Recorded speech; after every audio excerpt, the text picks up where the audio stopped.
it doesn't make or break your story. Like, you don't deserve things because you have struggle. Because now I had real struggle in my life, and I didn't feel like I deserved anything more than I did before, which was kind of a big turning point for me in my life.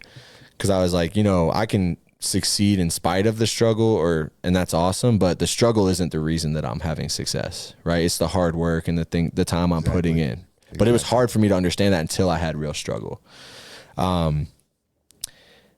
And so we get this news basically that our daughter is going to need us for the rest of her life. And it was crushing and hard. It's still hard, but I'm going into this fight, and it's the first time in my life I've ever been like, I hope this fight goes 15 minutes so I don't have to think about the real world for 15 minutes.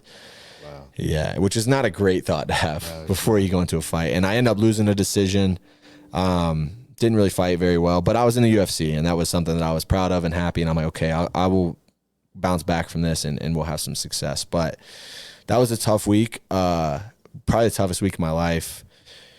And then we're just on this mission, right? Like, of how are we going to make sure our daughter has the best life she can have. And so I remember when we met with her neurologists and genealogists, they were basically telling us all these negative things. I was like, listen, I'm not worried about the statistics.